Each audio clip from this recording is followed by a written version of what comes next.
پاکستان نے ترکی، ایران اور آذربائیجان کی دوستی پر شکریہ ادا کیا ہے، ساتھ ہی آرمی چیف کا ایران کا اہم دورہ اور بھارت کی اشتعال انگیزی پر سخت رد عمل بھی سامنے آیا ہے۔ وزیر اعظم شہباز شریف نے آذربائیجان کے صدر الہام علیوف سے اہم ملاقات کی، جہاں نائب وزیر اعظم اسحاق ڈار اور army chief general Asim Munir بھی ہمراہ تھے۔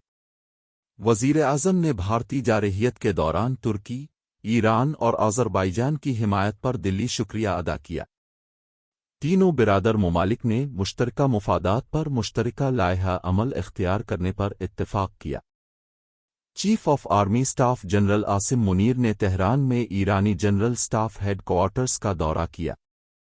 ایرانی مسلح افواج کے سربراہ جنرل محمد باقری سے ملاقات میں خطے کی سیکیورٹی، دہشت گردی کے خلاف تعاون اور دفاعی روابط کو مزید مضبوط بنانے پر اتفاق کیا گیا۔ دونوں ممالک نے سرحدی سیکیورٹی میکانزم کو مؤثر بنانے کا بھی عزم ظاہر کیا۔ بھارتی وزیر اعظم نریندر مودی کے نفرت انگیز بیانات پر پاکستان نے سخت رد عمل دیا ہے۔